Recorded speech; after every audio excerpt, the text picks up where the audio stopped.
Hello everyone, and welcome to the final episode of the Starshine Legacy, the final game. This time we're playing as Alex, a bit of a tomboy troublemaker, though she doesn't mean to be. You know, her priorities are just a bit different from everyone else around her. She has a great deal of respect for the physical world, she loves machinery, she loves fixing things, and she likes protecting her family above all. That's why toughness is so important to her. But all this stuff about turning in schoolwork on time and Ms. Graham yapping in our ear for the 1000th time, maybe not so much that. And we especially don't want Ms. Graham to be yapping at us right now because our kid brother, which will be called our kid brother so many times in this game, is in trouble. Buck and his... Wow, look at Ms. Graham go. She's got places to be. I've never seen someone walk so fast. Anyway, our kid brother, who will be called our kid brother many times, is in trouble. Unfortunately, unlike usual, we can't talk to many people in the school. Normally you can run around and get folks' opinions, but not this time. Here's our kid brother. Hey kid brother, what's up? They're gonna say kid brother a lot. This is the first we're hearing of Buck, who I assume is the school bully, and unlike Jessica, who was introduced in the prior game, it makes sense that we haven't heard of Buck previously. There just wasn't a situation where he would have come up. Our brother really likes soda, by the way. His hat just says soda on it, not a particular brand or any such thing. And here we go calling him kid brother again, because how else would the player know that he's Alex's kid brother? Do you think the soda hat is ironic? Like, try to imagine the kind of person who would wear a soda hat. Fun fact, if you do beat Ms. Graham in here, she just teleports. She just teleports in. No matter what you do, she'll say that you took too long. This is also an example of some excellently alien dialogue. Let's start with the task. I need to collect some books here in the library. You know, it's okay to tell kids what's up, what the objective is, without having the characters say it like that. This is some optional dialogue, some of the sparse optional dialogue in this game.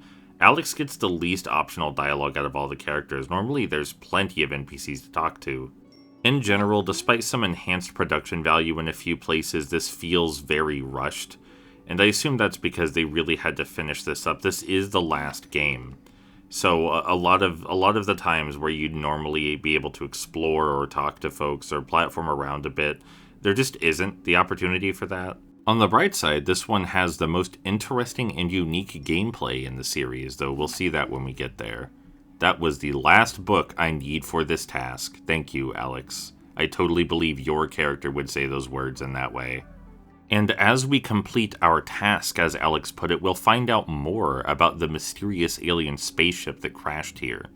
It is rather funny, in kind of an understated way, that there's so much information about an existential threat that just is readily available to the public like this. Like, if you go through this library thoroughly, you'd be able to find out that there's some sort of evil monster sleeping under the sea, and Dark Core probably has something to do with it. But I guess it adds to that sleepy town, darkly mysterious atmosphere, you know?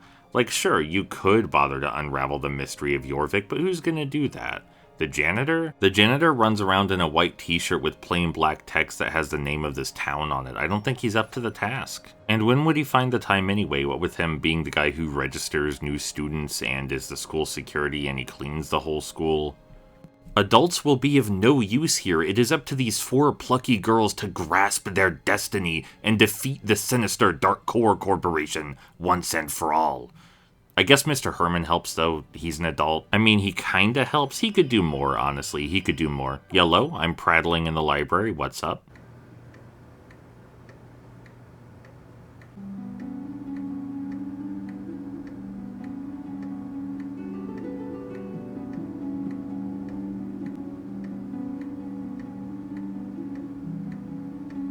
There sure is a lot of extraneous text in this game. They use so many words to say very little, and again, I feel like we get it. I feel like we get that James is Alex's kid brother. I don't think it needs to be said quite so much.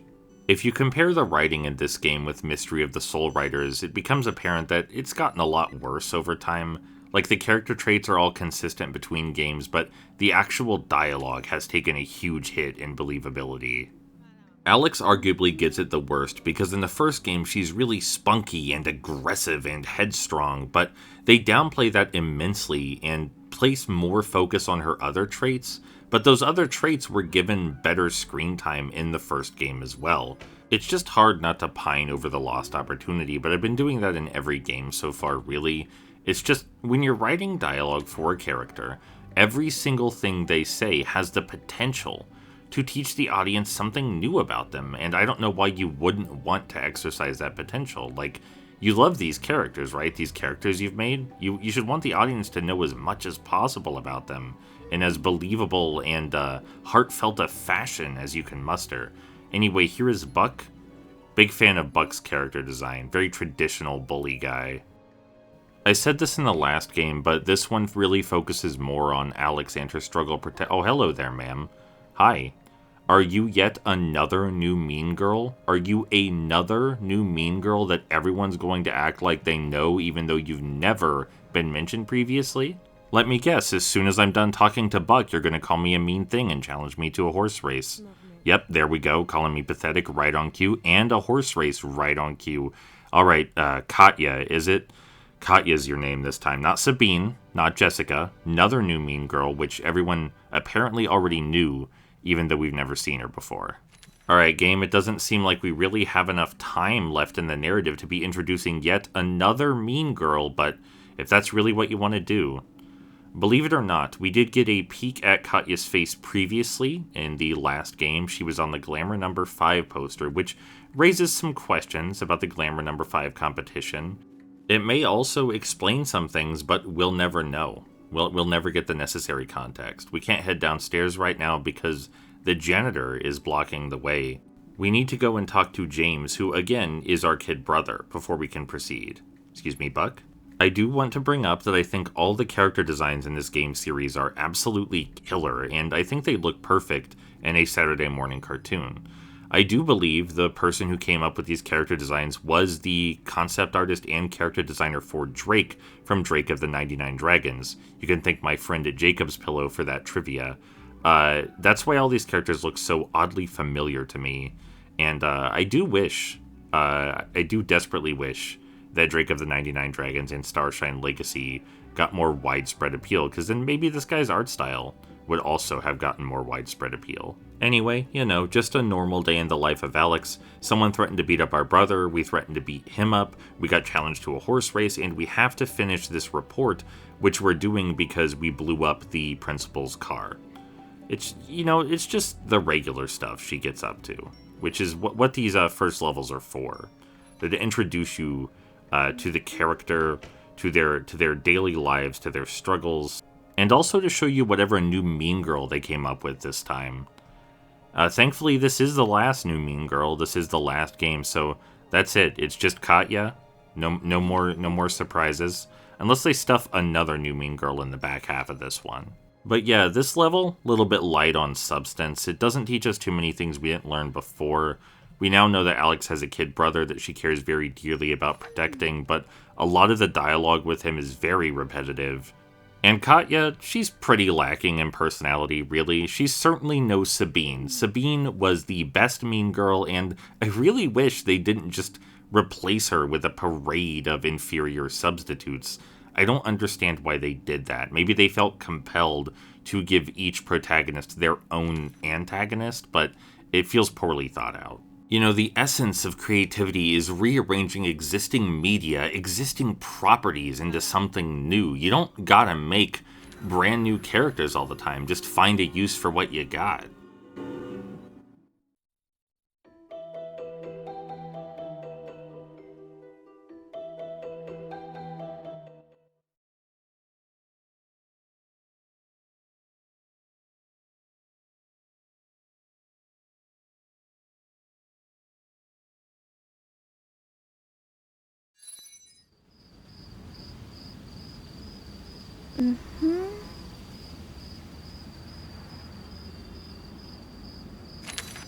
Wow, that is a large moon hanging in that sinister blue sky. There's going to be a lot of sinister blues and greens in this game. That's sort of its visual motif. All the new areas will have a lot of blues and greens.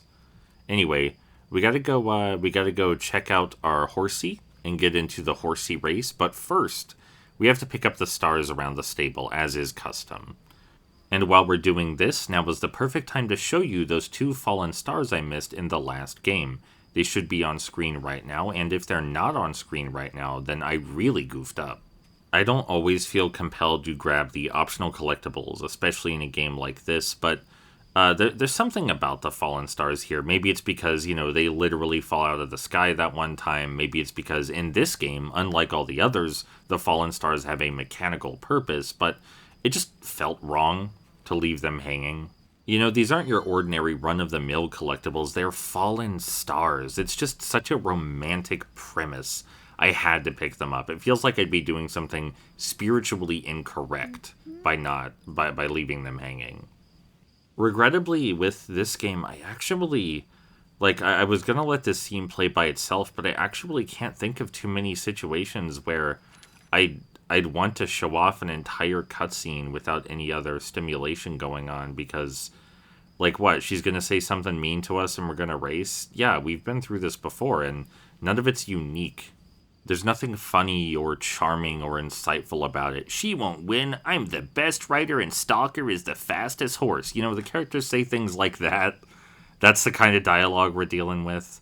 Also, what do you think Stalker is going to look like? What do you think Katya's horse Stalker is going to look like? You have a few seconds to guess.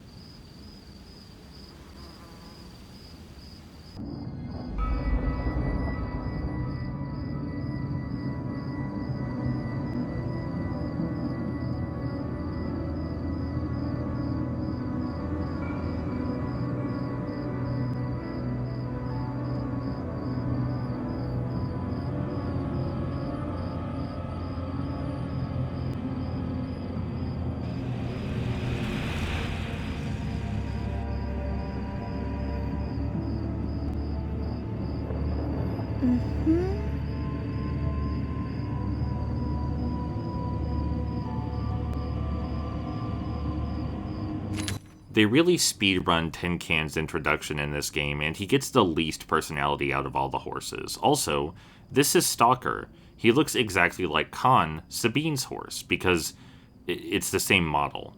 Why bother designing a new horse for the new mean girl? Just steal Khan. We can't talk to our friends or adversaries before the race starts. Normally, we'd be able to in any of the other games, but not this one. They just stand around and stare at us, so we have no choice but to start the race.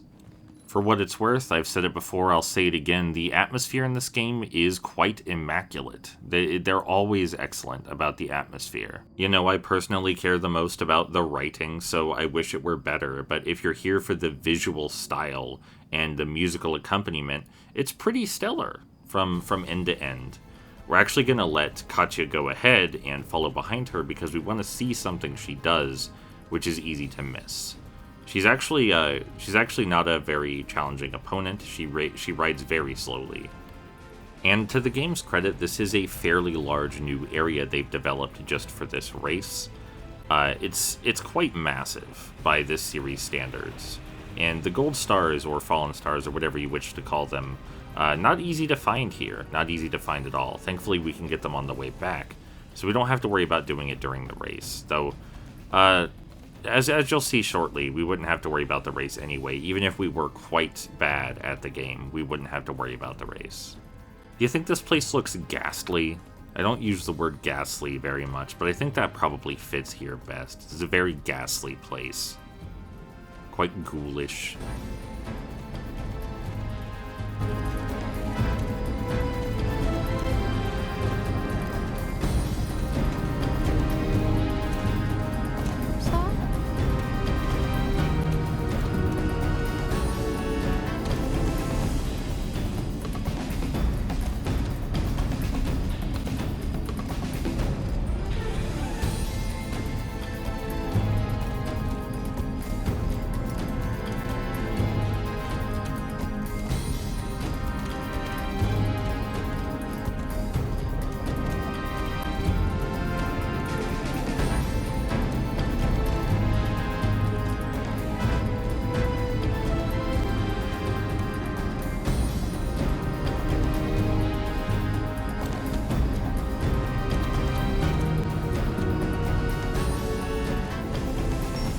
So yeah, I'm a big fan of everything about that, like the dreamy haze draped over everything, the green pathway, the hovering blue sky, the immense mountains on the horizon, and that spectacular dismount. 10 out of 10 performance.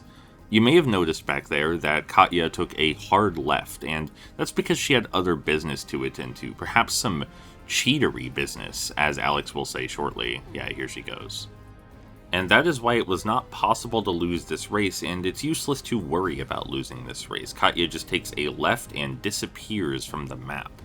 Speaking of the map, Mr. Herman did draw us a map of Scarecrow Hill, which replaces our existing map of Jorvik, and we'll take a look at that when we get down there, because the way we came, it's blocked off now. There are logs blocking our way back, so it won't do to go the same way this time.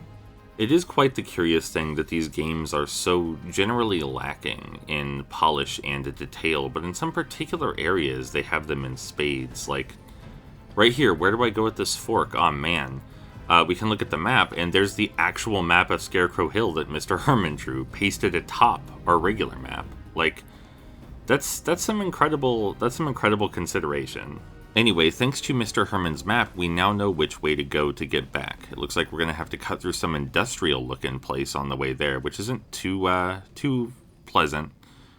And in here is one of the golden stars. They're very difficult to find in this level, as I said. This one's just hidden amidst a bunch of trees, just a whole bundle of trees. I do find this to be one of the more enjoyable levels to play because of its rich atmosphere, and the way the first half of the level is basically a facade. You think you're doing this race against Katya, but you're not, and then you have to pathfind your way back through this immense, like, again, for this game series, this immense area. It's a real maze out here. And if you're wondering what Katya could possibly hope to gain by beating us in a horse race, that's a darn good question. A question we will get to after we go through this water treatment facility, I assume is what this is. I've seen a couple of those. There's one here where I live, and they look something like this. Granted, they don't have fish hopping around in them, but, you know. This bit is actually a miniature labyrinth. There are dead ends, and you can easily get lost, but it's very small, so it won't take too long to get through, even if you do get stuck. This whole section reminds me of, like, survival horror. It really feels like if I get off the horse and start walking around, then fish monsters are going to jump out and attack me, and I'll have to do some tank control combat. Don't tell my roommate Nathan I said tank control. He hates when it's called tank control. Someone once said rotational control to describe it, and he finds that a much more suitable name. I also think it's much more suitable. We're nearly back. We've rejoined the main path now. Mm-hmm.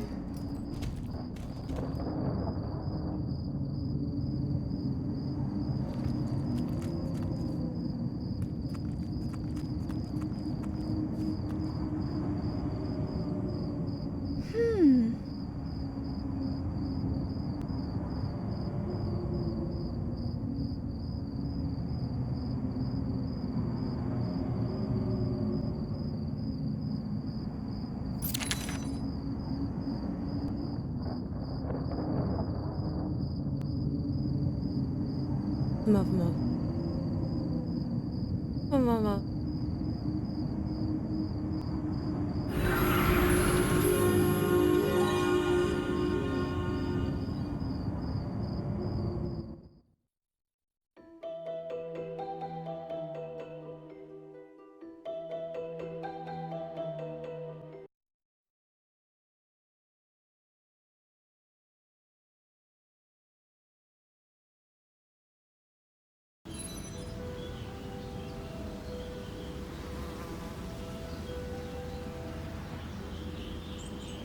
You know, that's an understandable fear. Some strange woman kisses your kid brother and he starts acting weird. That's like a nightmare situation. Right here we're going to see, yeah, there's Alex's mom. She's in quite a disheveled state. That's the only time you see her character portrait, and it communicates so much about Alex's home situation. For one reason or another, Alex's mom is run absolutely ragged, and so a lot of responsibility falls onto Alex to look after her kid brother. In additional material, it's confirmed that she actually has several kid brothers, but we only see James in this game. But yeah, as I said in the last game, and briefly in this one, mainly this game is focused around Alex's desire and struggle to protect her family, because that's something they think would appeal to the demographic they're aiming for. Hi, Linda.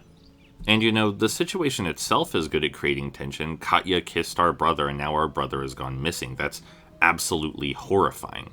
But I feel like the way we got here wasn't so hot. Like, why did Katya need to beat us in a race to kiss James? I don't understand why she was so desperate to win the race that she would cheat and what that accomplished. Like, if she wanted to turn our kid brother into a zombie, as we're seeing here, then she could have done that anytime she wanted, including back at the school. Maybe there's something obvious I'm missing, and I understand it's a Horsie game where you have to get on the Horsie and ride around on the Horsie, but surely they could have better justified the horse race than this, right? Anyway, in return for our brother's safety, she wants our horse Tin Can, which is a strange request. She had such a nice black horse that she stole from Sabine. Why does she want our Horsie? It must be for some sinister designs. Also, I do want to praise the game for including Linda's powers again, because I think that's worthwhile, is bringing back their powers in the final game, because we're supposed to be working together, I do think Lisa really gets the short end of the stick here, but we'll talk about that when it's more relevant. For now, we have to talk to Mr. Herman about all this. He is the team dad. We need his advice.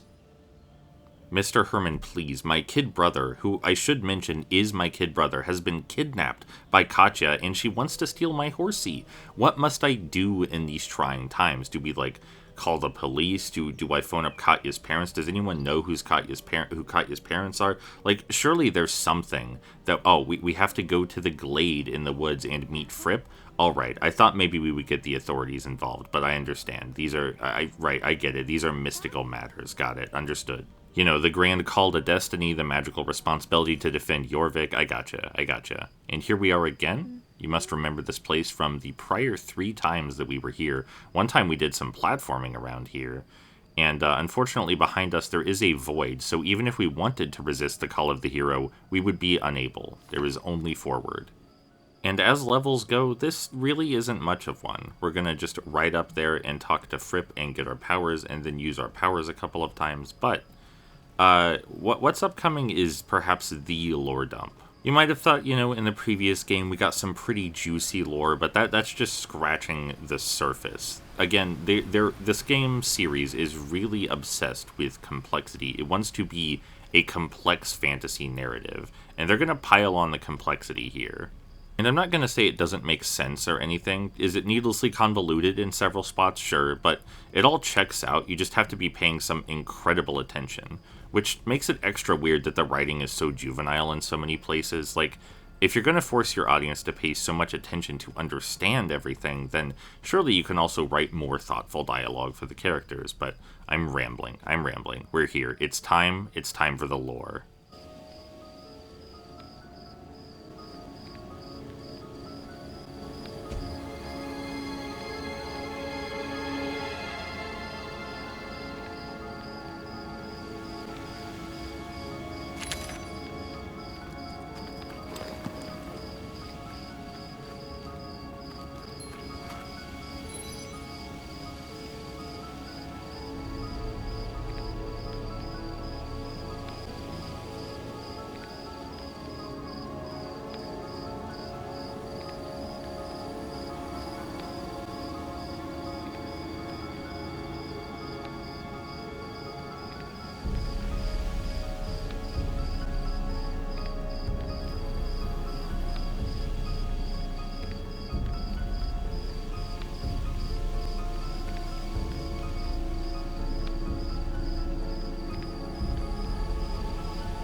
So did you catch all that? I sure hope so. It actually wasn't terribly important. It does, again, add layers of complexity, but we already understood the most valuable bits. We're reincarnations of warriors with a sacred purpose to defeat and restrain Garnok. And apparently, Alex in particular has the power to take life. With a simple press of the left mouse button, as Fripp is detailing here, we can use the Soul Strike to smite our enemies, and it looks almost as terrifying as it sounds. It is not a power to be taken lightly. Look at that icon thrumming with arcane energy in the center there. It's quite something. And the rest of this level more or less amounts to target practice. As I said, this game has the most unique gameplay out of the quadrilogy because there's third-person shooting. Like, actual, honest-to-goodness third-person shooting in this one. The guys don't shoot back, with some exceptions, which we'll get to later. I think they go a bit overboard with the tutorializing here because it really is as simple as line up the icon with what you want to shoot and then blast it. We have to go through 3 of these exercises, and I don't know. I don't know, it seems a bit much. I know it's for kids, you know, but I've also been a child, and I think there's a point at which you're just sort of insulting the child's intelligence a fair bit. Like, if they don't get it after a couple demonstrations, then they can figure it out themselves if they're curious. Curiosity is an important thing to foster, especially when you're dealing with interactive media like this, where your input determines the outcome.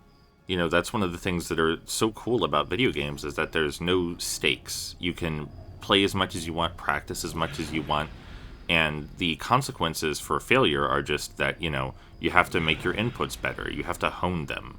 Soul Strike practice completed.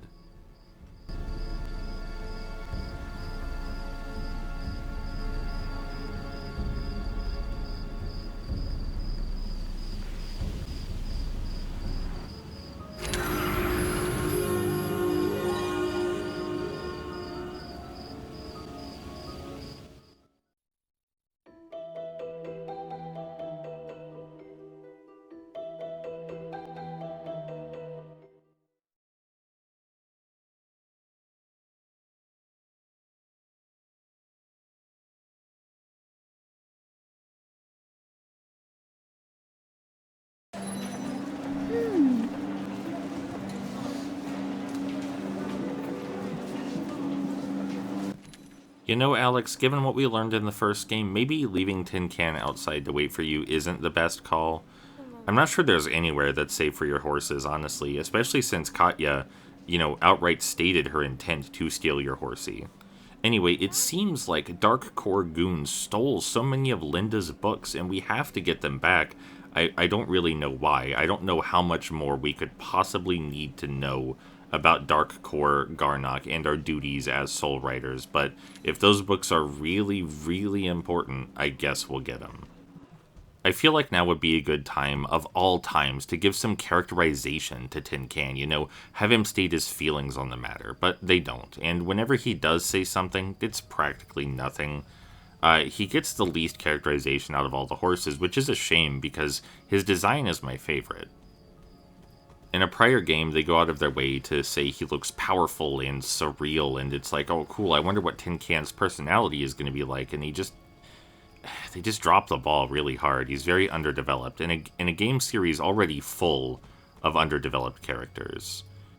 Also, it's a minor thing given the excuse plots we've had to tackle so far, but again, I really don't think we need these books. I feel like we should be making a battle plan for something far more important than these books. Like, you've got your warrior, Alex is here, we've got the healer, we've got the seer, we've got the chick who can bridge dimensions. I think it's time to go on the offensive, but maybe that wouldn't be quite as heroic. It's just that we are kind of running out of time. We're halfway through the final game in the series. We need to start wrapping some things up. Maybe looking around for books in the countryside. Not a high priority. Not a high priority narratively. Alright, so when we get over here, it'll be time to start blasting. And there's a lot of implications to this blasting. Alex says she's sure that she'll only leave them stunned. You'll see what happens to them when we blast them, but more importantly than that, these Dark Core goons are Just the parents of Jorvik. Dark Core is a very large corporation that employs people from all over Jorvik. Even Lisa's dad works for Dark Core. So the idea that we're just rolling up and blasting them to Kingdom Come, sniping them even, as you're about to see, it's a little troubling. It's a little troubling. As for the gameplay itself, this is actually alright, third-person shooting. There's a lot of cover, there's a lot of obstacles, the area is quite hilly, vertically diverse. So you have to maneuver yourself around to avoid being chased and to get a good shot. Like, if you're designing a third-person shooter, this area, good place to do it. And this is by far the most interesting third-person shooting in the game. You know, you have to look out for these guys, you don't know how many of them there are, you don't know which directions they'll come from, you gotta aim your shots carefully, and there's a cooldown. It requires, like, considered gameplay, which is a lot more than I could say for the future shooting segments. But again, should we be doing this? Is this really the play? Blasting these guys, picking up the books they drop? How important are these books to us? Is it important enough that we're risking killing these people? Fripp did say it was the power to take life, not to stun life, but maybe we just turned the soul strike to stun. We're just stunning their souls when we strike them. Is that much better? I don't know if that's much better.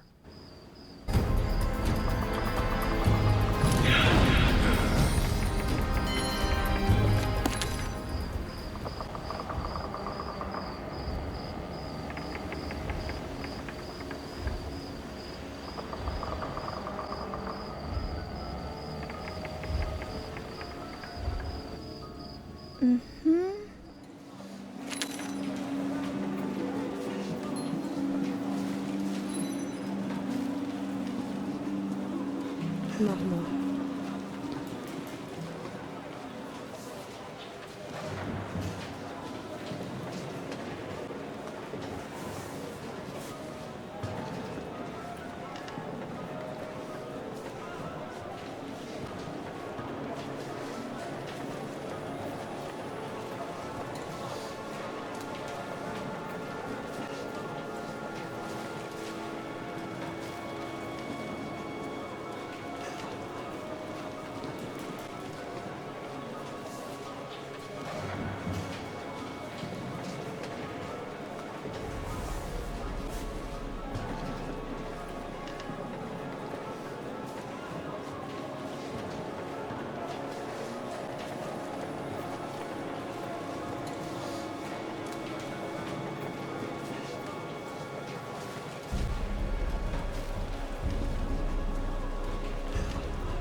Oh.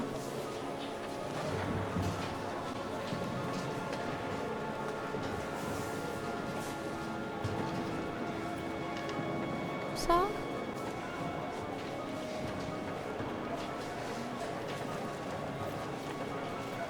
Oh.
It took a while to get here, but at least they seem to understand what the warrior is for. You know, hey, they're doing something shady over there, the Garnok project. Can you go, just mess them up a bit? You're headed that way anyway, to the Devil's Gap. Just go mess them up a bit while you're heading that way. While you're heading that direction, if you could just kindly destroy the villains. Thank you, Alex.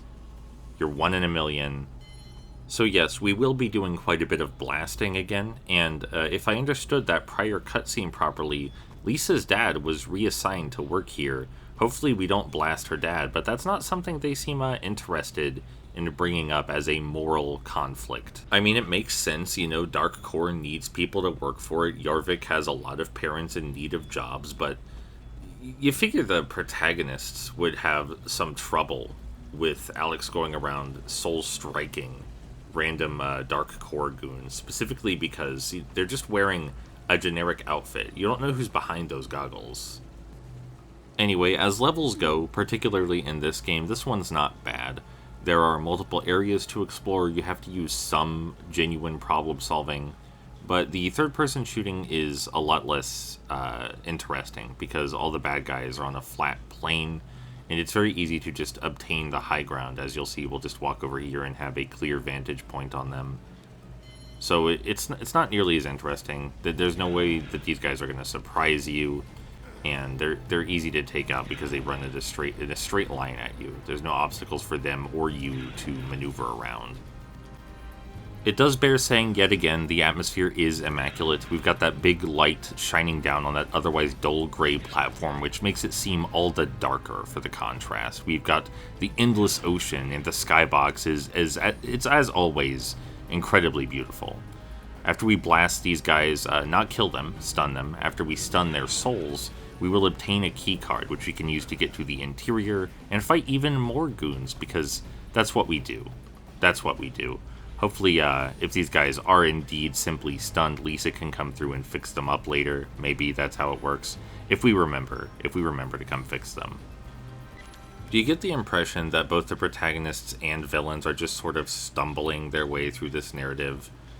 I think you're supposed to get the idea that the villains know what they're doing and are concocting this incredible master plan, but it really seems like they're just throwing everything at the wall, like that time they tried to control our soul with pictures, with photos, using a beauty I'm still not sure what was up with that beauty contest. I guess, in comparison to the whole beauty contest fiasco, this is downright straightforward. Maybe I shouldn't be complaining so much.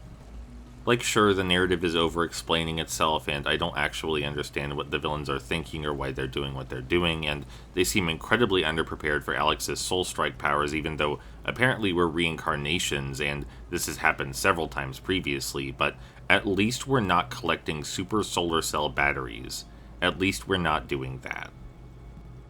I do find it a bit odd that this tube is supposed to be like the entrance into the Garnok project interior, because I don't know, like I'm sure the working conditions in Dark Core aren't great, but what's wrong with like a regular ramp or something? Like, maybe there's a reason it has to be a tube. Maybe I don't understand engineering and there's a reason it has to be a big old tube with grating at the end that you slide a card into.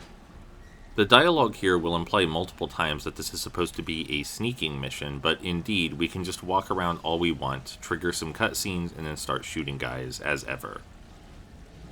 We can even hear that these two particular goons don't like working here, and I can understand why. It doesn't seem like a friendly environment. Alex says Mr. Sands is here, but he is barely recognizable in his current state, after kicking him back into the portal in the previous game, as we'll see. Hold on. If we can trigger the cutscene. As we'll see, he's a little bit worse for wear. It must take a lot of energy to project his physical form to this world, and maybe that energy was sucked back out of him when he was kicked into the portal, so he needs to build it up again. It looks like he's much older and has some green fluid being pumped into his neck. I do like the idea that, as we'll see here, his Turbo Future wheelchair has the Dark Core logo scrawled on it.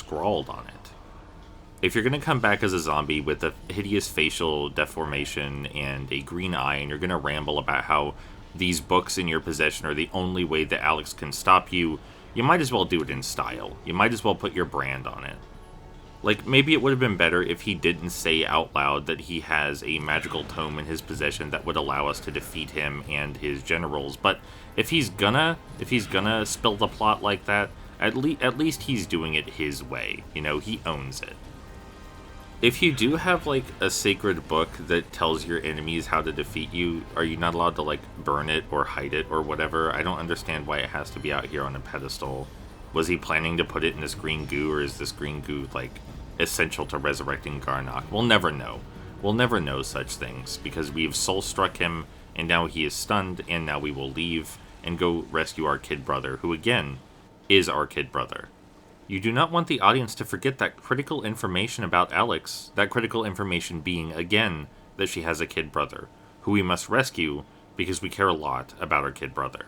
I don't know how many failed attempts it's been for the villains, like how many times they've tried and failed to resurrect Garnok, but do you think Garnok's getting fed up with their whole supremely evil, mwahaha, mustache-twirling stuff? Like, maybe they can tone that down a bit and focus on, like, more serious actions.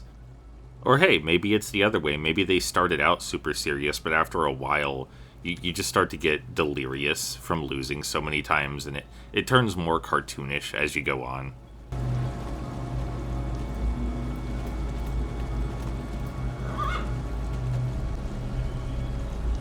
Ça?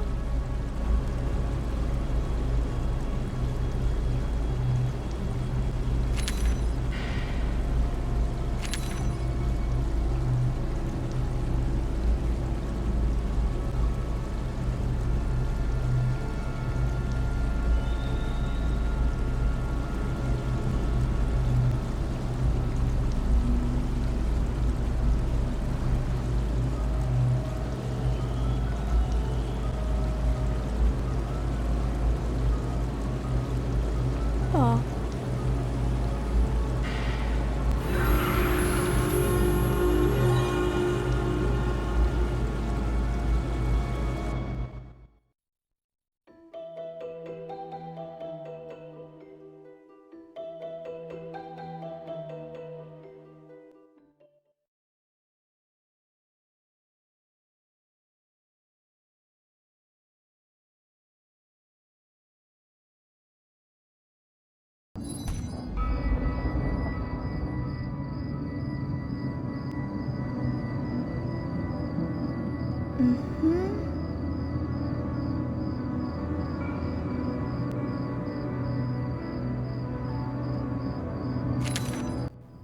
I'm not really sure it's fair to call banishing someone to another dimension a neat trick. Like, we're not performing this at a party. We're not going to ask for a volunteer and go, bam, you're banished to another dimension. Everybody will be like, what happened to Steve? Oh, I just banished him. But banished him where? Oh, just to another dimension, obviously.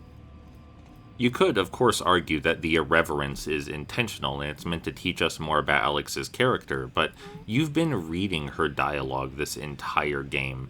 I legitimately do not believe that her saying that's a neat trick was an intentional display of irreverence, given the quality of the writing we've seen so far. And it's unfortunate to make that call, but it feels right. It feels fair. I've been listening to these horse girls talk about their magical horses for forever. I think it's all right if I poke a little fun now and again.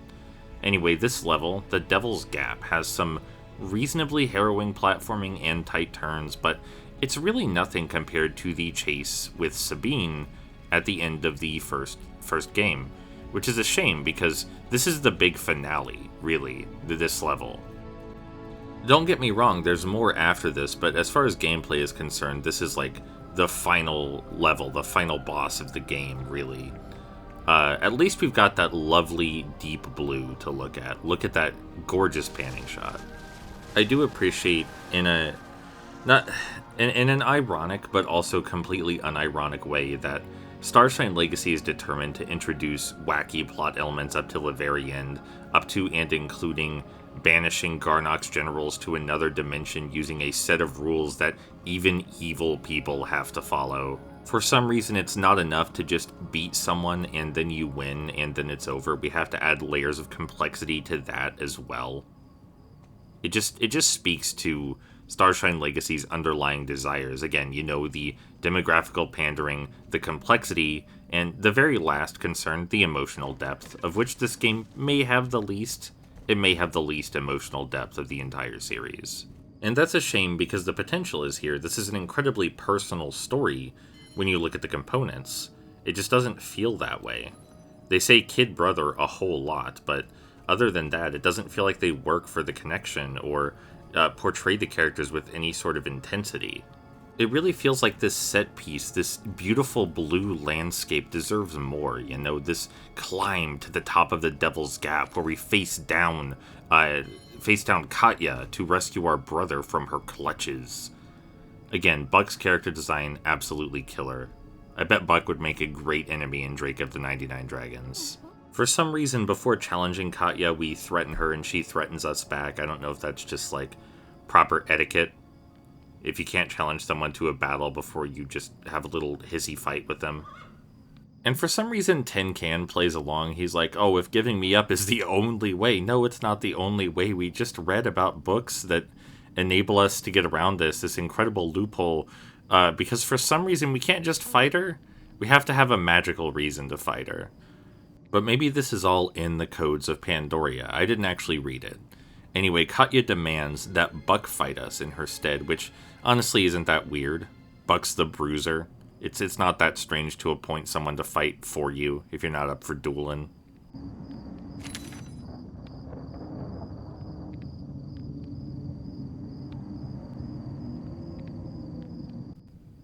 That does make this the one and only proper boss fight in the entire series, and it is very, very easy. It is a lot easier if you're using a mouse and keyboard as intended, but basically Buck just runs around a bit, and he winds up for a swing, and if you blast him before he swings, you win. We defeated Buck. We did it.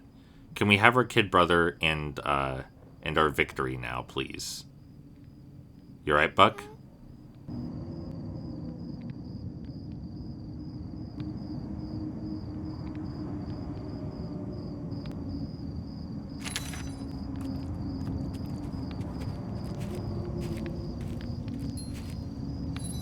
Lol.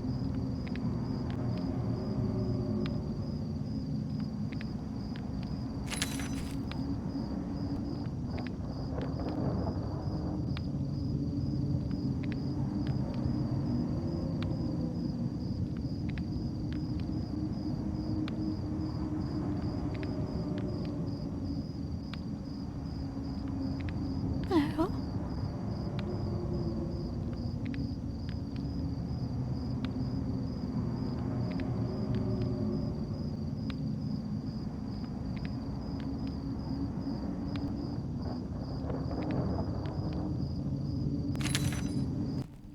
So even after all that, we still have to race her again, and I'm not sure what the codes of Pandoria are doing in our favor this time. We use the codes to challenge her for our brother, and she's like, oh, I let him go, but he still gets to be hypnotized. Is that in the spirit of the codes? Is that reasonable? What just happened? Well, whatever it... I'm gonna restart the game. I'm just gonna... Right. So, during this big race with Katya, there are tentacles which rise up out of the ocean and try to impede us. They don't do so successfully, but I imagine these are Garnok's tentacles, which raises a lot of questions. They could be unrelated, but Garnok has repeatedly been described as octopus-esque, so I choose to believe these are Garnok's. Not once do we actually have to jump over his tentacles, though, and they never actually strike at us, so again, this entire section is less challenging than the race against Sabine at the end of the first game. It's clear they really wanted this to feel like a culmination of everything, but it instead comes completely out of nowhere.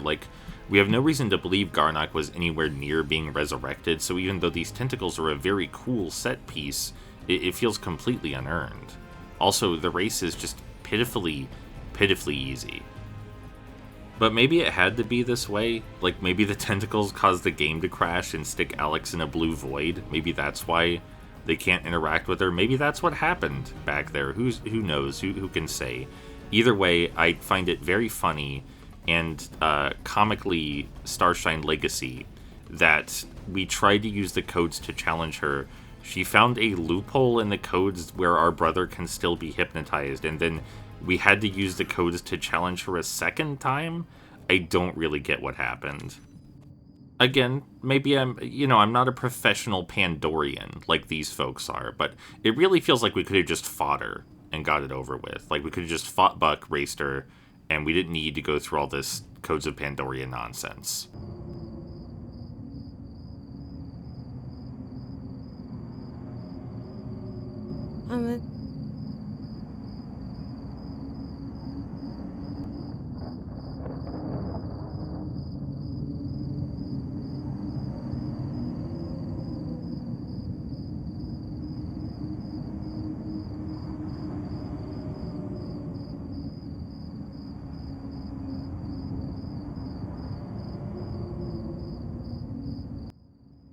Well, there she goes. If you're ever wondering what it looks like when someone gets banished to another dimension, you just saw it. It's exactly what it looks like. Yes, we do have to go up the Devil's Gap again. This last time, we do have to climb up that gap where the bridge fell apart, and the game's going to make a big fuss about it, but as far as I can tell, it's impossible to fail. You'll see when we get there. Anyway, that was essentially the last level of the entire series. It's very underwhelming. There is one more level, but I feel like it's a disservice to the game, the final level, the one that's after this. We'll talk about it. I don't really want to, but we will. And Starshine Legacy, very uneven. And it's obvious why. No one's going to be confused about what happened here.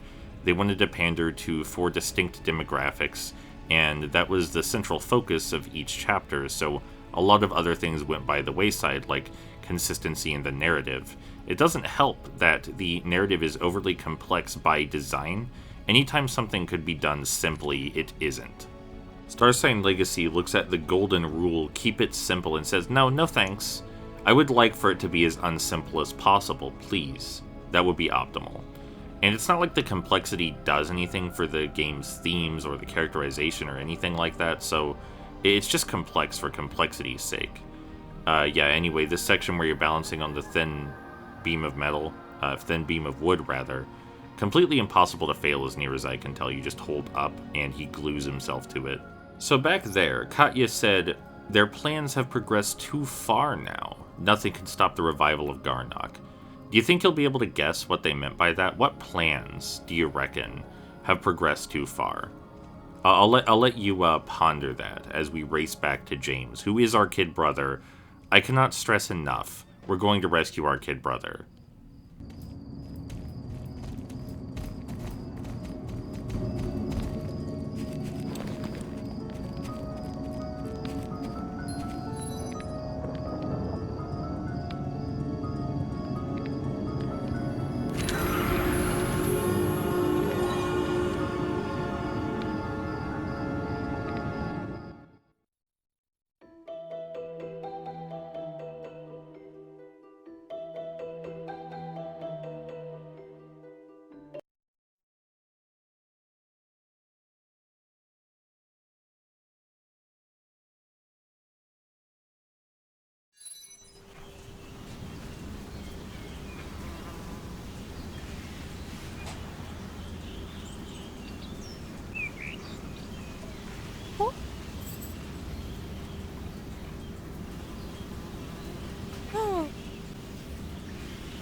Mowno.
Alright, here we are at the end of Starshine Legacy. The big epilogue, 24-minute long epilogue, thanks to all the stars we collected. There's 7 more stars in Pandoria.